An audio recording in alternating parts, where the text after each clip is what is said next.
Today I'm talking about Salt Slow by Julia Armfield. A book of short stories, but more than that, a collection of oddities. Like a museum you'd wander into in an unfamiliar town, which turns out to be a single musty-smelling room full of taxidermied sea creatures and what looks suspiciously like an actual severed hand. You can't tell for sure because the little plaques next to the exhibits are encrusted with something. Salt Slow isn't exactly gory, but it has a fixation with everyday viscera, fingernails and skin flakes, loose teeth and menstrual blood, body odour and cracking bones. If that sentence made you wince, maybe avoid this book. If you loved it, definitely pick up this book on your way home from therapy. I'll mention a few of the stories that stood out to me without spoiling too much.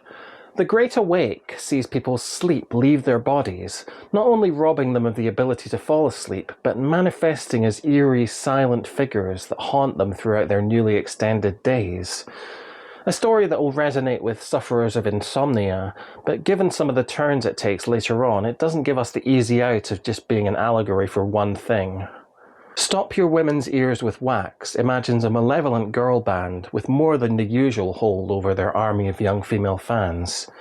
A different author attempting this story might come across like a concerned parent fretting over the sort of music the kids are listening to these days. But there's a certain relish in the prose that makes the story itself feel like it's on the band's side, which turns it into a more sinister artifact, and probably my favourite from this collection. There are a few stories which I grouped together in my mind as the relationship stories, mostly about relationships that start out good and then at some point take a sharp left turn into some really awful, dark, nightmarish places. Not at all like a real relationship. And finally, the title story, Salt Slow, probably the most enigmatic of them all, taking place in a flooded world which blends the biblical with the Lovecraftian. Looking back, what binds all these stories together is the way they blur the boundaries between people, animals, things, and concepts. You often see this sort of boundary blurring described as gothic, though that term feels like it's lost some of its bite these days and is a bit like throwing a cheap Halloween cloak around something uncomfortable to make it a more understandable kind of scary. Still, that's what language is for, so I'm going to do that too. Salt Slow is gothic as hell, son. These are worlds that feel vaguely out of focus, where you can't trust anything to remain what it is from one moment to the next. It can be frustrating to the side of me that demands logical answers and insists that stories need to function on a literal as well as metaphorical level.